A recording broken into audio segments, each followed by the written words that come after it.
Hello? So cool. Okay, so we don't know each other that well, but we hung out a little bit last night, and so I want to say this, and I like him. And I figured that out just hanging out last night. And the reason that I like him is that the entire time that we were just sort of hanging out and talking over at the little gaming table is that he and his wife mostly just talked about what they work on and how they're trying to be better and the things that they do to work with each other. And they don't know me that well. We're just sitting at a table hanging out, and the topic of discussion that they chose to have was how they work together well and how they're taking care of their health and how they, give each other breaks in their relationship. And I was thinking, this is what healthy people sound like. This is fantastic. So that's really the best I could do for an introduction. But I was pleased to get to spend a little time with them last night. So without further ado, I'll give you our speaker time.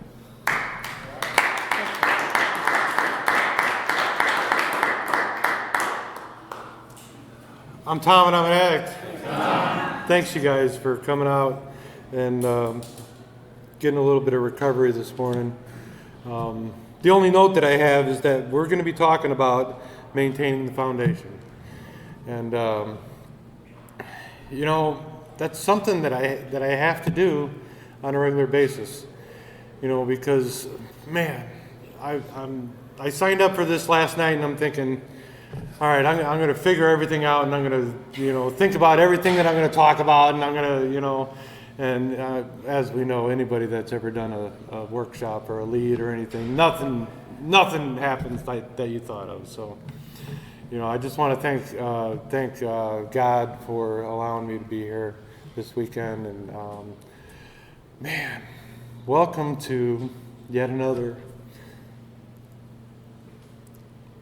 We Grow with Love. This is my favorite retreat by far.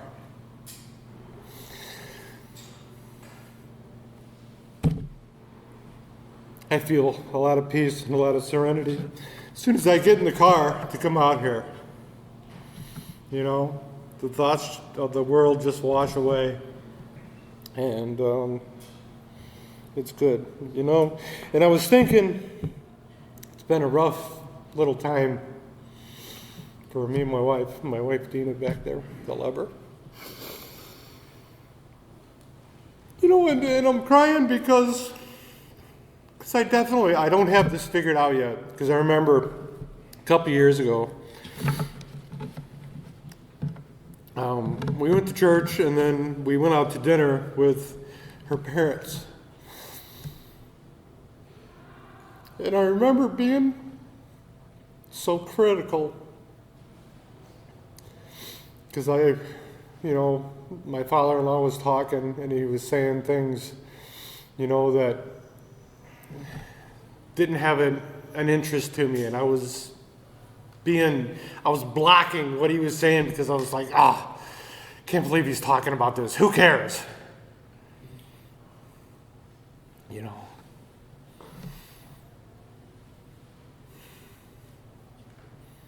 And I felt like a jerk, and my wife brought it to my attention, that's probably not the way you need to be. And she was absolutely right, and I felt bad, and then as time progressed, he had surgery,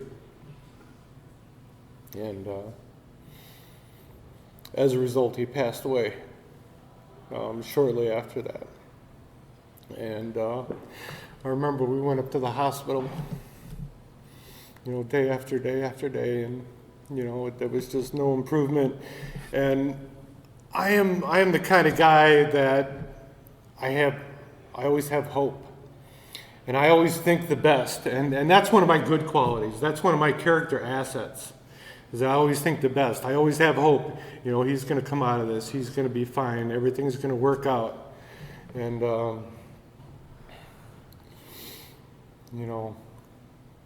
God was ready to have him come home. So it brings my mind back to me acting the way I did. And that's the thought that I had, is giving people the benefit of the doubt no matter what. No matter what I'm going through, no matter what's happening in my life, I need to take time to listen to you and feel what you're going through and be a part of what you have going on in your life, whether it's good or whether I'm, mildly interested or not interested at all. I need to listen because you know what? Those times are so limited, And then I remember the next event, not too long after that, was my mom telling me that she doesn't have that long and she's going to die. And there's no doctor diagnosis of this or nothing. She just said, I'm done. And I'm so grateful that, my mom, she, through our paths and through the things that we did, I'm really grateful that me and my mom had a great relationship. Because we would go out to dinner, not every week, but on a weekly basis, and that's something that I never did. I remember Mother's Day one year when I was in active addiction, and I didn't show up. And everybody was there waiting for me to get there, and what was I doing? Well, we know what I was doing. I was going out and I was getting high. And I wasn't there. And I felt that guilt, then, but especially after I got into recovery. So I wanted to make things right with my mom, because as we know, our moms are, if you still got your mom, good for you, man, and hold tight. Because a mom's love is like no other, and so I feel good today because I strengthened that relationship.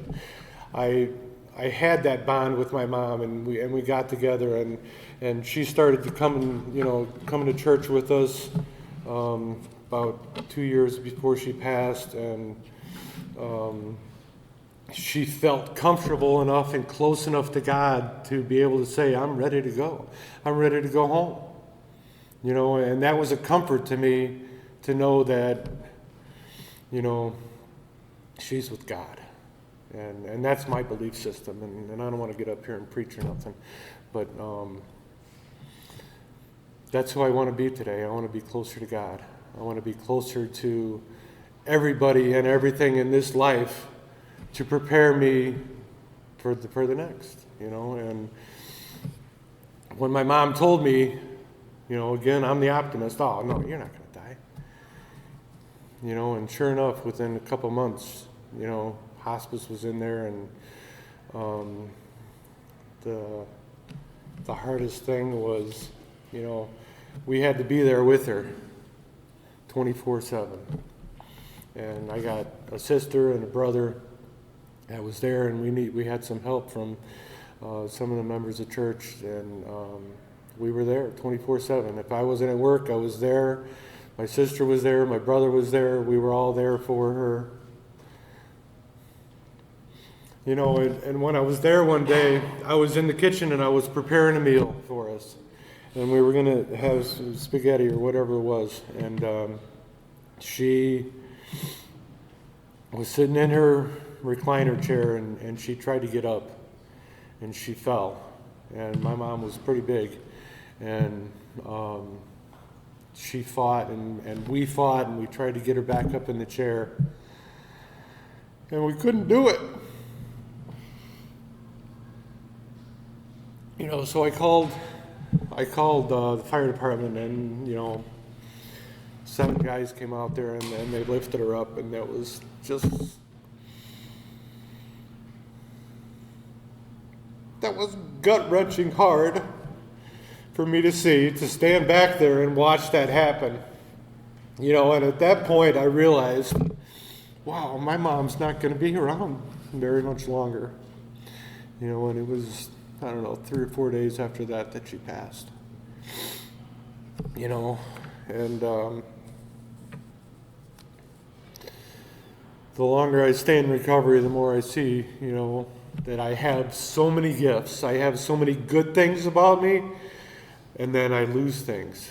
And then the other thing too is I give things away. I gain recovery and I gain good things in my life, and I strive to do things that are difficult in recovery. I remember I had 3 years clean, and I quit smoking and went out to the Fort Wayne convention. I had like 3 days or 2 days off cigarettes. And I'm driving out there with a bunch of addicts that are smoking in the car. And even one guy that didn't smoke, he says, "Oh, give me one too." And it's like, dude, really?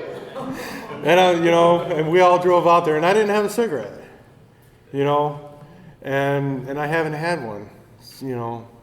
When I quit, because recovery gives me the ability to say, this is what I'm going to do, and then I do it.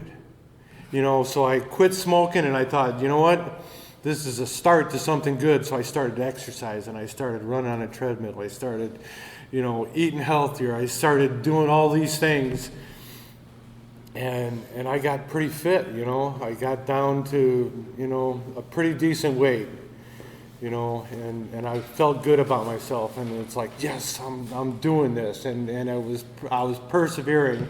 I was standing. I was committed. I was maintaining the foundation of my recovery because I was building on my recovery, and that's what recovery is. I build on my foundation, and that's how I maintain it. I'm moving forward, and then, of course, life shows up, and I was out of control and out of hand, and I was running too fast and too far, and I hurt my hip.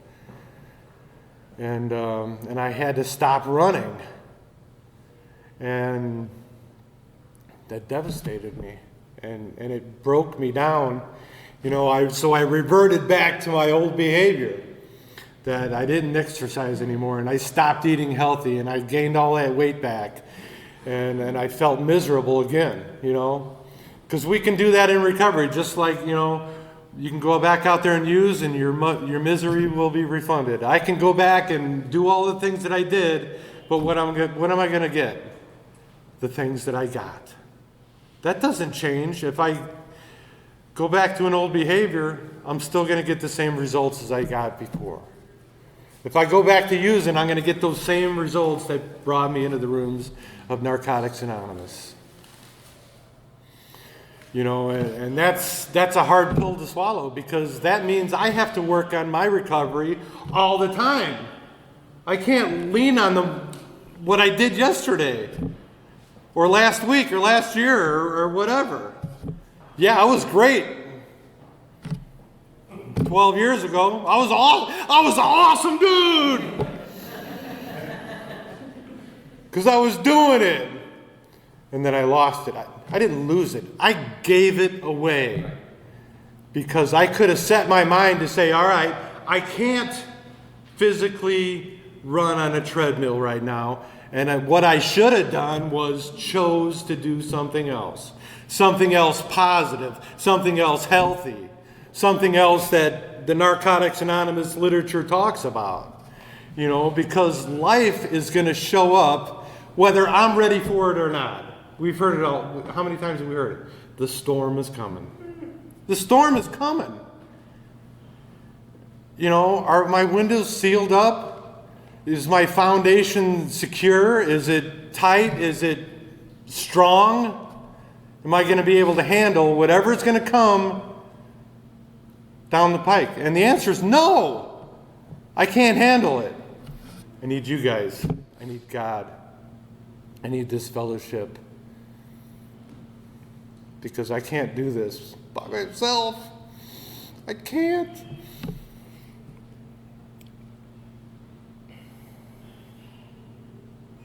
So I need you guys. So please keep coming here.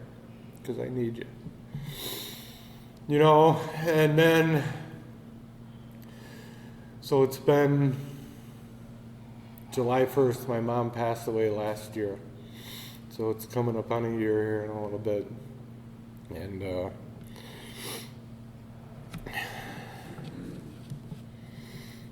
Mother's Day, we went out to her niche. she's been cremated, and she's above ground, and she has a niche that she's in. And my sister, my brother, my wife, a couple of us went out there, and we saw, we didn't see my mom, but we got to remember Mom again, and I think about her a lot. And then we went, before I get ahead of myself, because I don't know which way I want to go with this, because so much has happened even since then. During this whole time that my mother is in the process of dying, my mother-in-law is in the hospital, and she has this issue with her foot, her foot hurts. And so she's in the hospital, and her foot is basically dying.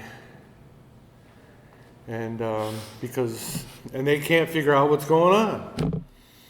And next thing you know, her toes are dying, her feet is dying, and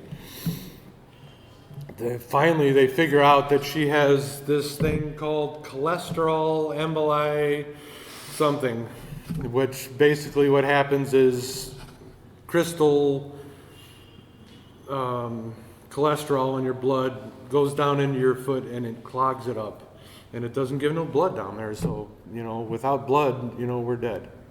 So it was killing her legs. So my wife and her sister are doing all this research and finding all this stuff out, and doing everything they can to be there for her mom. And so she's not there, with me while my mom's dying, and I'm trying to be in both places, and that was tough, So they ended up, they had to cut her leg off, from like just under the knee. And that was tough because, to watch this woman that's a fantastic woman. She's always positive and upbeat and happy and a good woman. And, so she's in recovery, and she's doing better. And she goes to this rehab facility, a Munster Med Inn is what it was called. And she gets in there, and she's doing her rehab, and she's getting stronger, and she's getting better. And of course, when you're in the hospital and when you're in this, this is a long period of time that has progressed through this whole thing. From when her foot started hurting, it was like December of the prior year, and she's in the hospital. And she's mourning the death of her husband, of course, too, because he had just passed the year prior to that.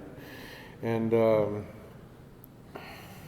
like I said, when you're in the hospital for that long a time, they pump you up with all kinds of medicines, and they try to balance all this out to where they're breaking you down and they're building you up, and they're trying to get all this mix and everything. And she got sick, and so then she had to go back to the hospital again, and then she comes back, and it's a back and forth, and it's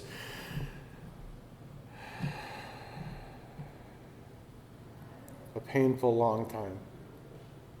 And she ended up passing away.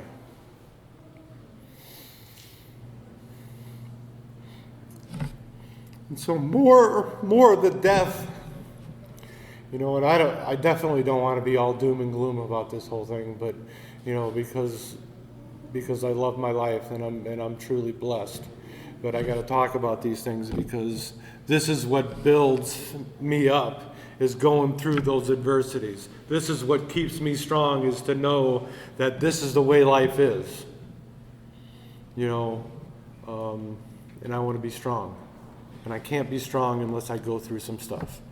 Because what did they say in Little Nemo? If nothing ever happens to him, then nothing ever will happen to him. And what kind of life is that? You know, I get to experience all these things, and I get to feel a full range of emotion and love that I never had in active addiction. Because I didn't care about myself, let alone you guys. I could care less. You know, and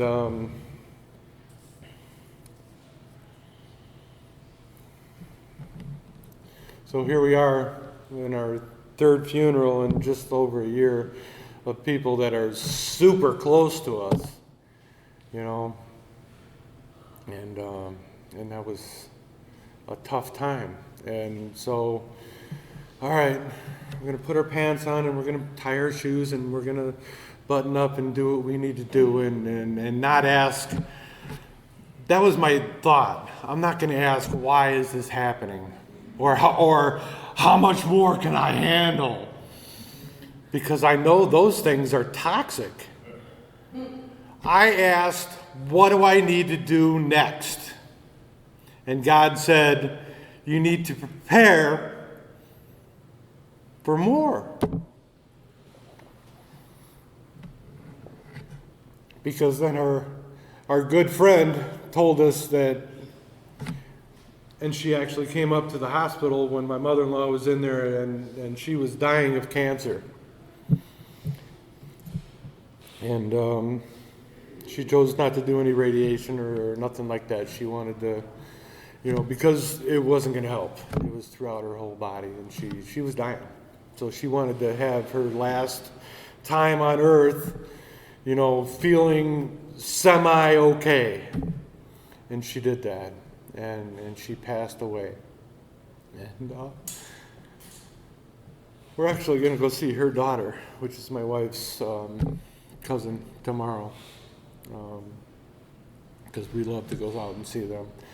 You know, and we'll probably do some reminiscing about, you know, our families tomorrow. And that's going to be fun, and it's going to be cool, but it's going to be hard too. You know, because she was a dear friend.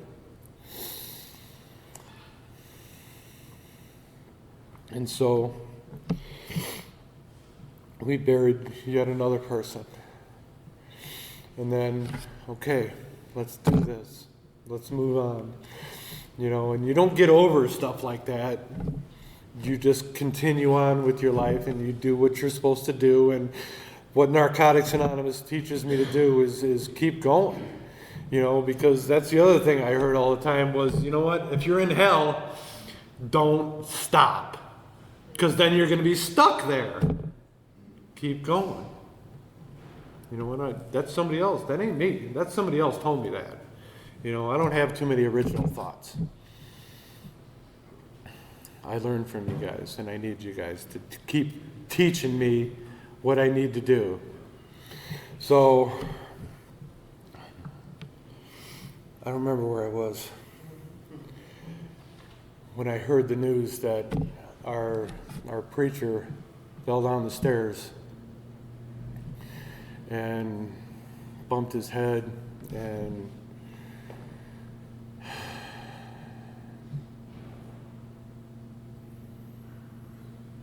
was in the hospital, and the doctor says he's never going to be like he was. He was an older guy. How old was he? Do you know? 80 something? 83, 84, somewhere in there. He was, you know, older gentleman. And his knees were bad.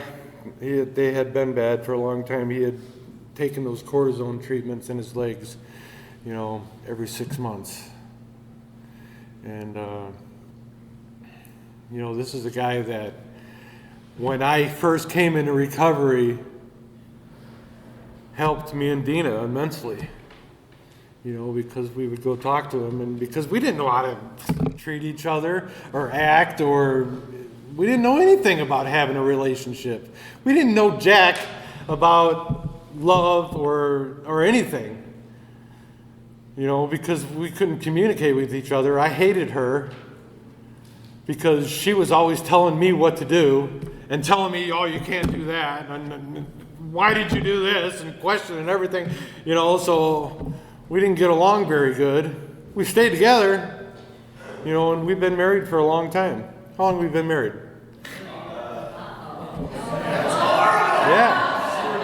30. We met 30 years ago, and we've been married almost 30 years. Yeah. Because even though we were both in active addiction, we still have love in our hearts for each other. Enough love to stay together, enough patience to somehow make it through. And, I remember at the end of my using, she was like, you gotta go. Because she had enough. And wow, love is so powerful because she waited so long to say that to me. She put up with a lot of my crap. Holy smokes. Because I was terrible. I couldn't tell any more lies. I couldn't get robbed one more time. Or hijacked or whatever it was. Whatever lie I was telling that day. I had to come clean. And,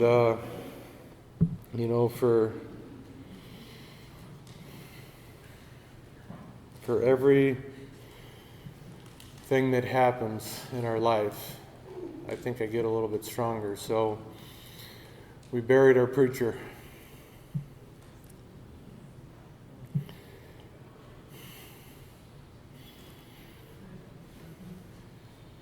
The guy that taught us stuff about God, about love, about patience, about tolerance, about commitment, all those positive things that we learn about, that our loving God, what do we say? Our God is to be loving and caring, and my God is definitely loving and caring. He loves me, and He blesses me every single day, and He taught us these things. And so we found a new preacher. He's a young guy, and I really like him. And I think it's going to work out. Because after all this negative thought, my thought was, we're not going to make it. Our church is going to die out, and we're going to have to go somewhere else. And God provided. So this is where we're at today. We're okay. And we're moving forward. And we're feeling the feelings that we need to feel. We're experiencing the things that we need to experience. We're walking through them. So I'm continuing on to say, that I know that God is with me. I have such a blessed life. I have a fantastic job. I work for the railroad, and I have a company truck. I got it made. I'm a mechanic for them, and I go all over. I drive this truck from here to there, and I go all over the place. And sometimes they send me out of town for a week or two at a time, and that's cool because it gives me and her a break to say, all right, I've had enough of you for a minute. I need to get away for a minute. And God knows when that's coming. I don't know. He knows what I need. And I'm so thankful. I have so much peace in my life today. I have so much serenity. I have so many gifts of recovery. Narcotics Anonymous has given me, and it's up to me to keep those things. It's up to me to say, what are you going to do, Tom? What's your next action? Are you going to live a fool? Or are you going to live responsibly and do what you're supposed to do? Because when I get up every morning and go to work and do the things that I'm supposed to do, guess what? When I do that, I get what I got. Every day that I went to work before that, that's what I get. And what does that bring me? That brings me love. That brings me satisfaction. That brings me a sense of accomplishment. And I am so blessed that I'm able to get up every day and go to work. Blessed. I got a fantastic life. I got a fantastic woman. And life is really, really good. And it's just up to me to open my eyes to be able to see the things that I have and experience the things that I have, whether they're good or bad. And because I'm blessed and I'm able to do stuff, my son, who I hated when I was in active addiction, and even after I got into recovery, because he's a kid, and he's my kid. He ain't a kid no more. He's 32 years old. He'll be 32 this year. And you know what? I have the opportunity to help him out when he needs help. Because you know what? He struggles just like I struggle, and I have struggled. And I've been working on his car ever since he bought it last year. and he's got a new baby, our first grandchild. That's the good stuff there. And I get to work on his car. And he gets to come over, and we get to be together, and we get to hang out and be a father and a son. Because that's something that I didn't do for a long time. A long time. And now I have the ability to be there with them. Because I have love in my heart. So he blew his head gasket. We took the head off his car, and he's like, oh, what are we going to do? And it's a whole process, And so I was like, let's do this. Because I made the decision, all right, I'm going to do this. So we took the head off, and we changed all the parts, and we put a new water pump and a new timing belt and everything in the area I was changing. And he's like, how am I going to pay for this? And I just put everything on my Amazon account and whatever. I'll pay for it later. Because I have the ability to do that. Because I'm blessed. And we're watching this video, because I'm a mechanic, but I'm not a car mechanic, so I don't know too much about cars. I work on equipment, and it's, a lot of it's similar, but a lot of it's way different. So we're watching this video on YouTube. If you ever want to do something and you don't know how to do it, go to YouTube and say, this is what I want to do.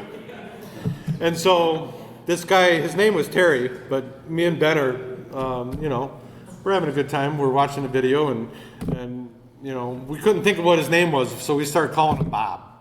Oh, Bob said, torque this thing down to, and we're going back and forth, and we're just having a great time working on a car, but it wasn't the working on the car thing. It was that we're together, and we're spending time with each other, and we're doing what God said before us to do. So now I have a relationship with my son. So what are we doing? What was it, Thursday night?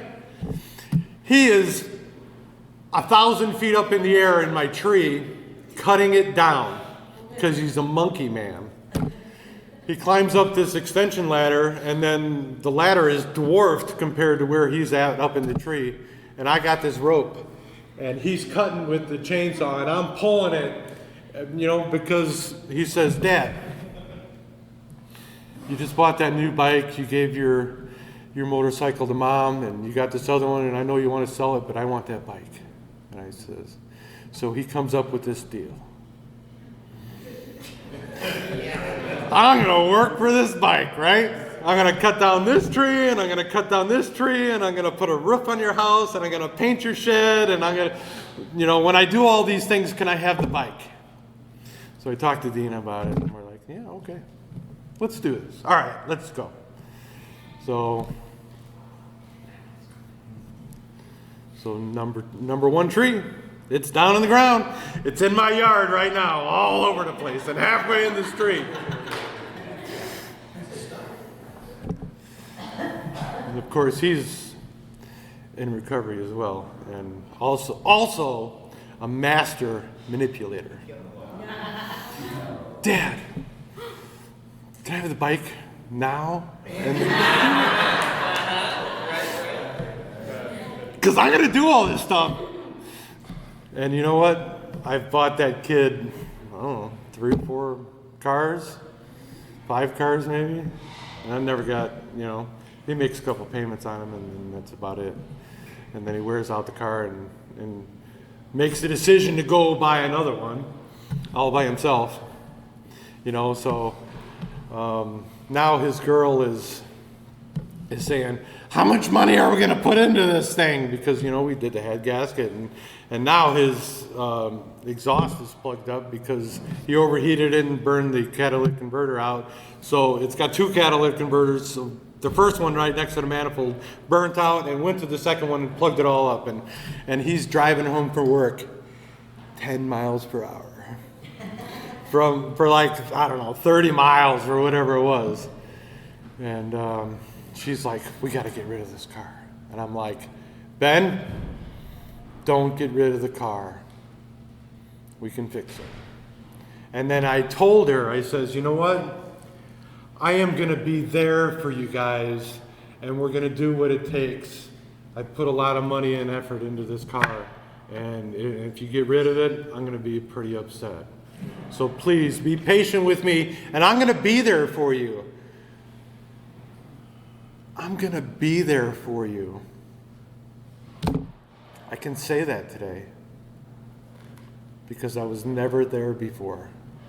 I never did, I made efforts and I did stuff, half-heartedly, and my intentions were always good, but then I would fade out, That's what I did, but today I know that I can be there.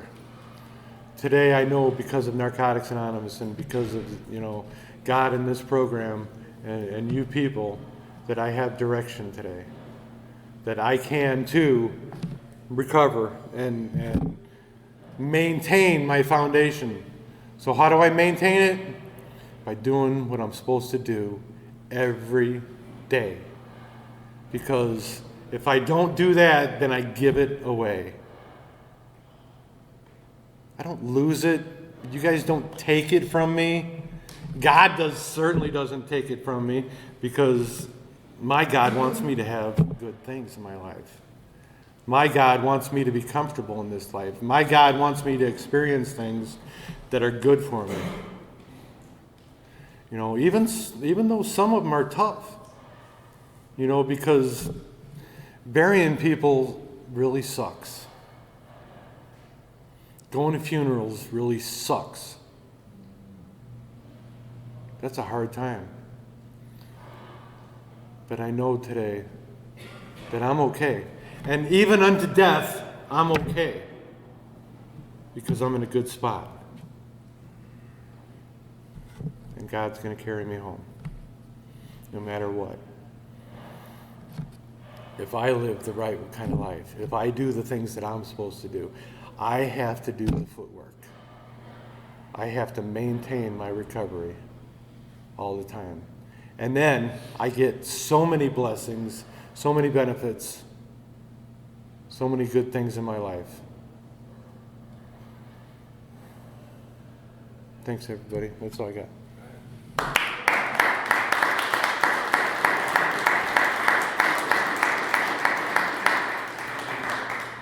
Okay, so thank you very much. So I was just informed by God that we actually do have a second speaker who was not aware that they were going to be a speaker when they came in to this workshop, but they're being informed now. I'd like to say that this next speaker is actually a fantastic recovering addict with a fantastic program who really went above and beyond by coming up and speaking before they even realized that was going to happen. And so without further ado, I will now introduce you to our next speaker who will come up and speak now.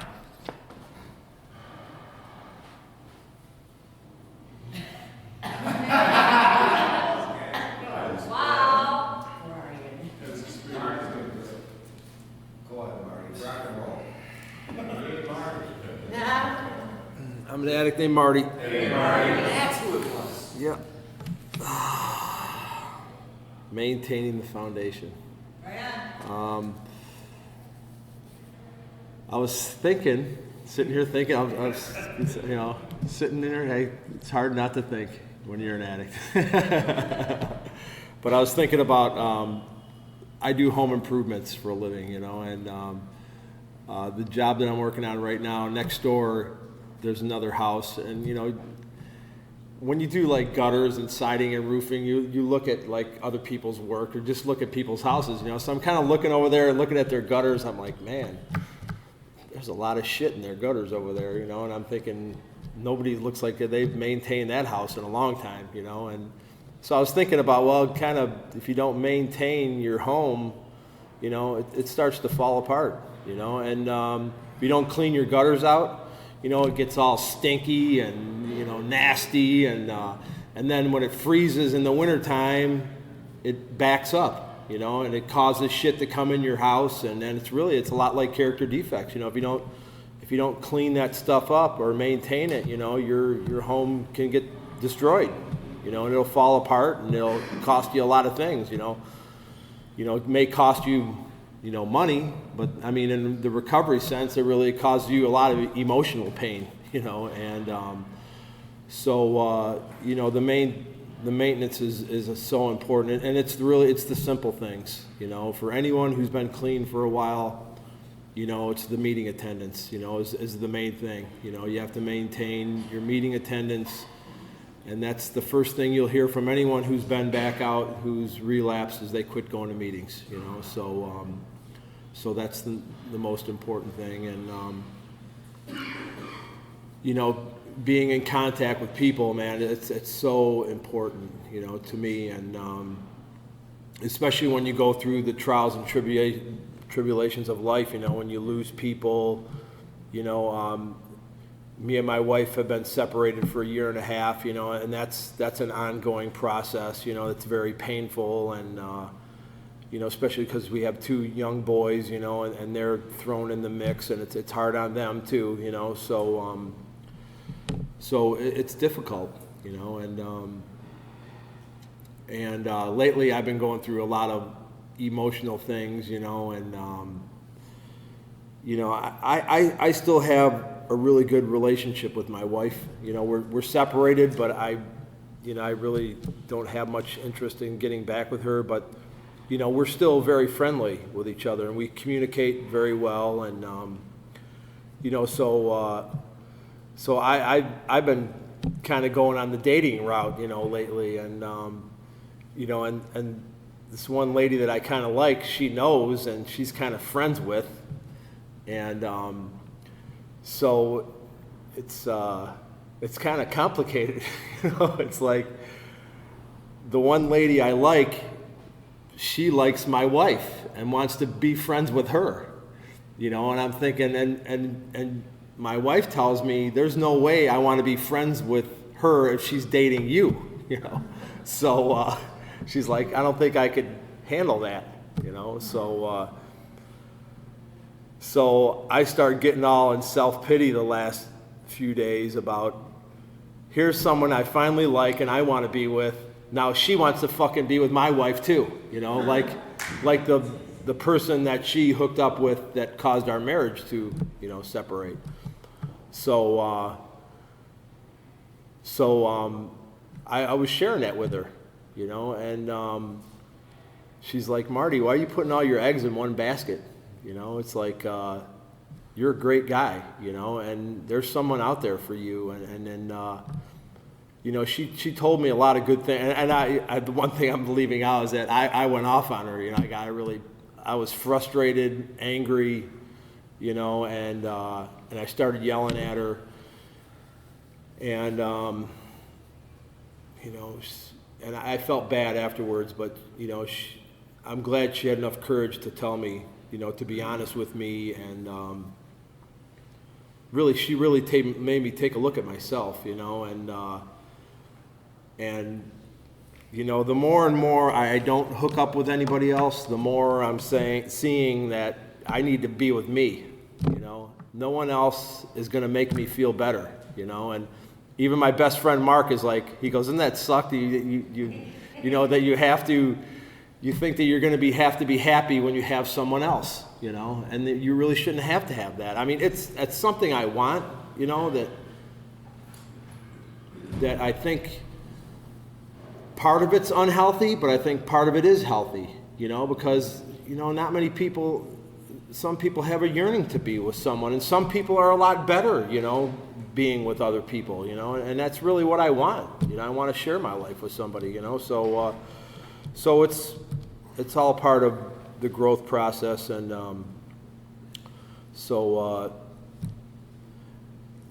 I've waited a long time to that step working book. You know, I've been through it a couple times, and I've never gone past 4. You know, and I'm finally on like 6. So it's like my uncharted territory for my step work. You know, and it's like, man, what the fuck was I waiting for? You know, it's like, man, this is, I feel so much better about who I am and myself, and I'm able to deal with situations that, you know, that I thought I would never be able to handle. You know, I have relationships with sponsees now, you know. It's like, I never had sponsees before, you know, and I always thought about that. I'm like, why don't I have any sponsees, you know? Because, you know, God was like, you ain't ready yet, that's why, you know. And so it wasn't until I went up with this breakup with my wife that I started getting sponsees, you know, because they really, God put them in my life to help fill that void, you know. So, and they've been such a blessing, you know, to help me work the steps, you know, to work the steps with me. You know, I got one guy, a sponsee, he's coming up on his 2 years, and we've been writing for the last 1.5 years together, you know. So, so it's pretty awesome, you know, and I'm so fortunate because my mom and dad are still here. You know, it's like my mom's 87, my dad's 92, and they're still kicking. You know, and I'm so blessed in that area to, you know, to be clean 24 years and to build a relationship with them. You know, and I'm going to share this and close. In my writing on my 4-step, you know, about shame and guilt and remorse and regret, you know, a lot of the things that I had, you know, I feel bad because I really don't have a strong relationship with my mom and dad, you know, and I kind of avoid them, you know, because of my past. You know, I like to keep away, you know, to protect myself from past situations, but it's always good when I see them. It's always good. It's never bad. You know, it's always good, but I still got this thing inside of me that's afraid, you know, and I've been wanting to tell them, you know, how much they mean to me, and I wanted to thank them for all the things that they've sacrificed, you know, to help me and my brothers and sisters, you know, live our lives, you know, and I was afraid because I knew I was going to cry, you know, and I knew I was going to get emotional, and so all in one day, this one lady that I was telling you about, I've been wanting to ask her out for I thought about it for like 2 months, you know, and I never did it, you know, I was too afraid to ask her. So all in that one day, I asked this girl out, and then from there, I went and seen my mom and dad, and I told them how much I loved and cared about them and poured my heart out to them, you know, so I didn't have to live in regret when they passed, and I've never told them that, you know, so that's a lot of growth has taken place, and it's all because of this program. You know, you guys teach me how to live these principles, and that's what it's all about. You know, it's about, you know, putting them to work. You know, so. But I'm so glad to be here. This place is awesome. This is my first time here. You know, people from my area have been coming here for 20-some years, and I've never been here. You know, they always say can't Mac, and I'm like, yeah, whatever, it ain't that great. But now that I'm here, I'm like, it is really special here. It's nice, you know. And on the way here, I'm driving. I'm like, man, where the hell is this place, man? It's like in the middle of nowhere, man. I'm like, holy cow, this is the boonies, man. And I'm like, I'm hoping my GPS ain't like taking me in the middle of nowhere for nothing, you know. So. But yeah, this is a really nice place here. I'm so glad that I came. So thanks for listening. There's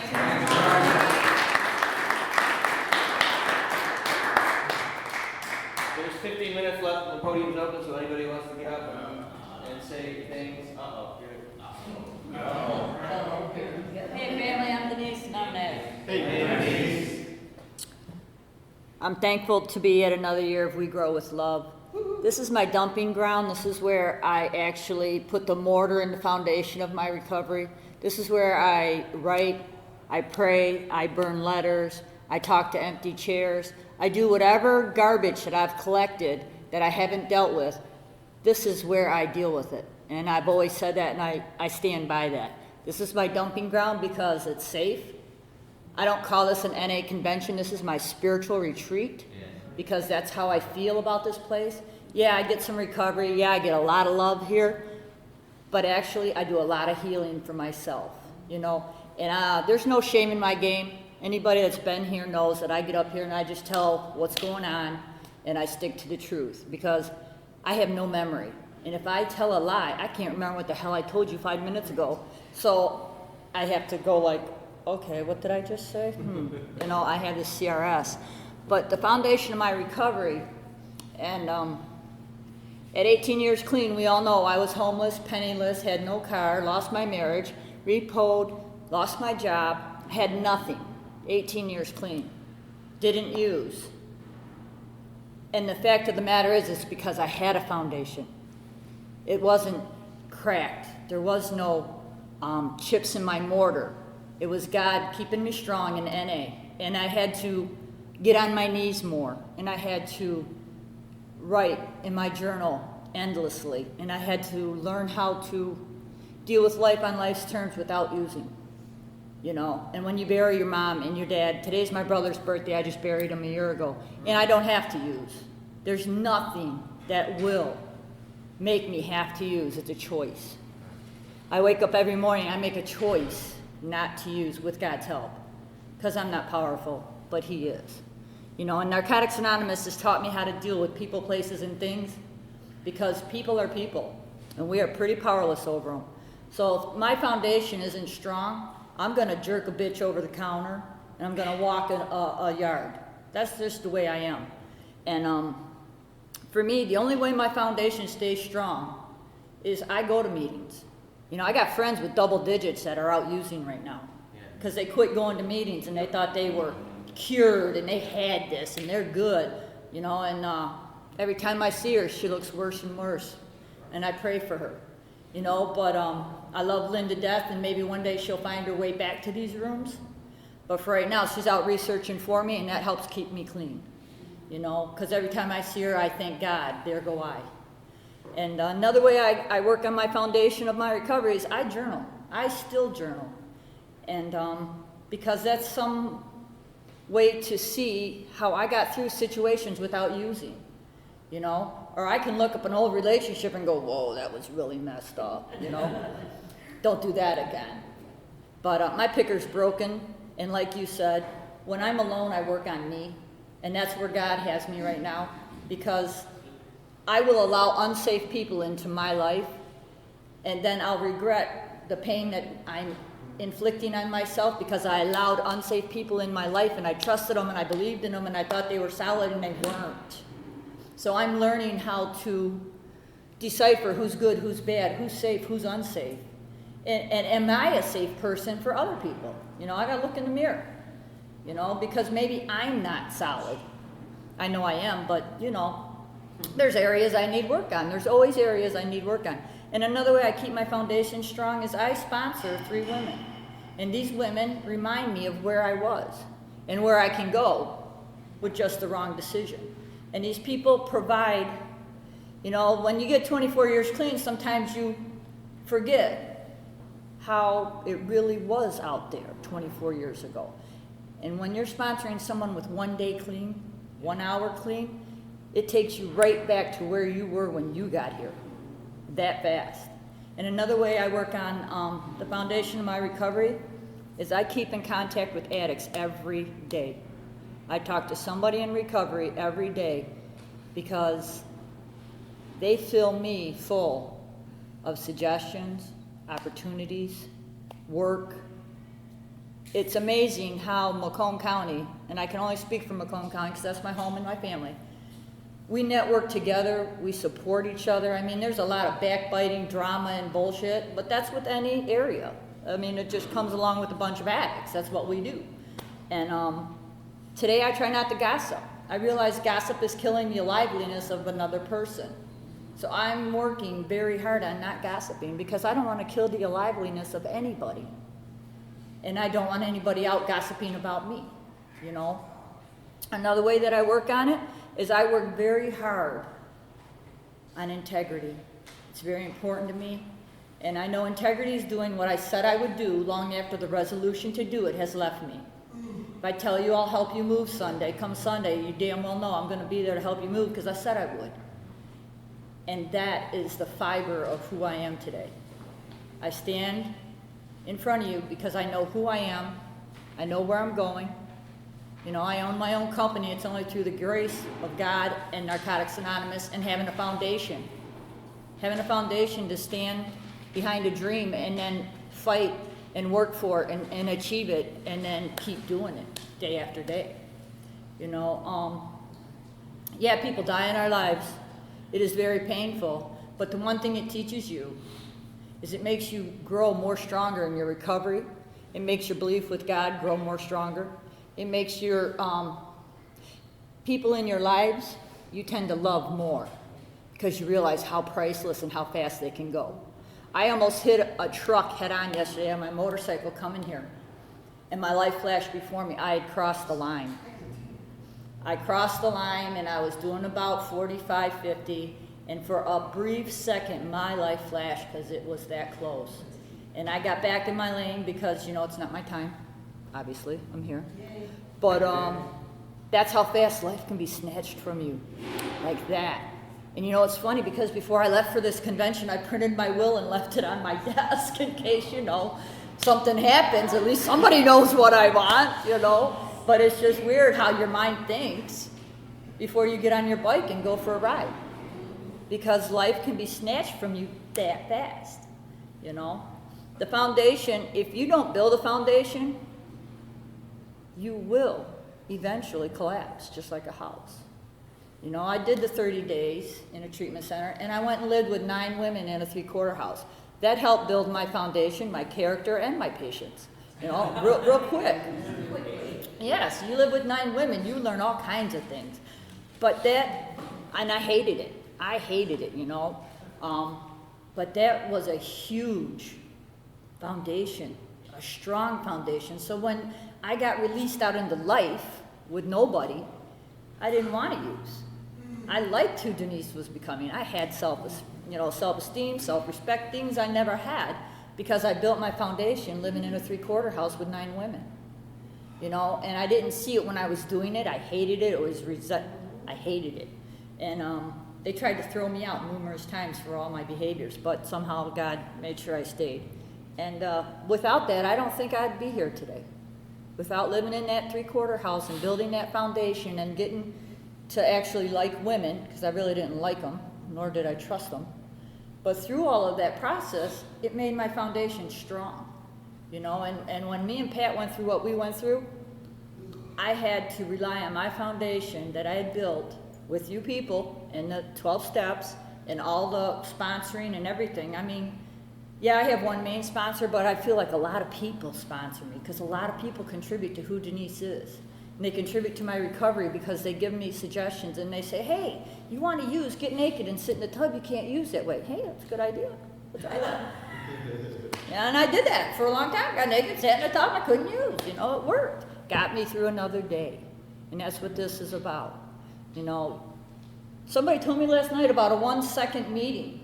Okay, and the only thing I could think of is I try and put into my recovery as much energy as I put into my using. So I chase my recovery just like I chase my dope, but harder because this is so much more filling and so much more makes for a better person.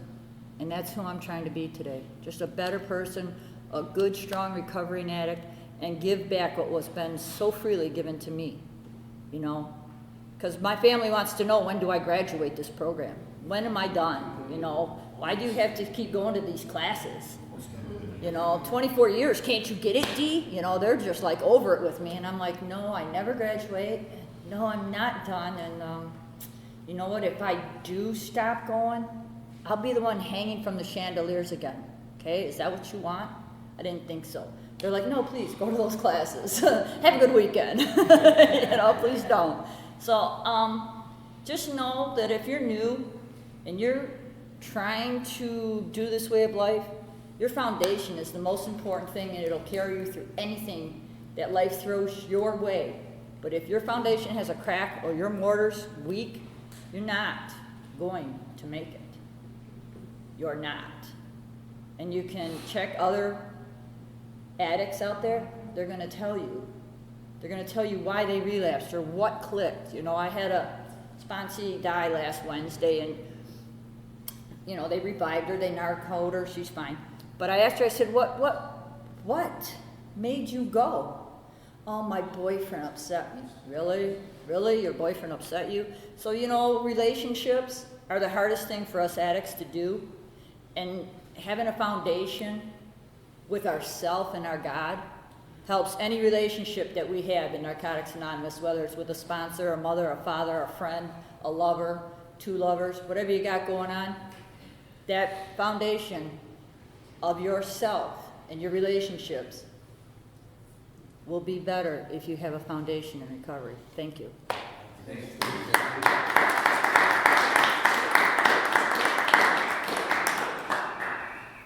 About 5-ish minutes left, if there's anyone else who wants to share. No? Okay, just kidding. We're going to go ahead and close up the workshop. Thanks to everybody who shared. We're going to close out with a group circle hug and serenity prayer. I'm gonna probably turn this thing off.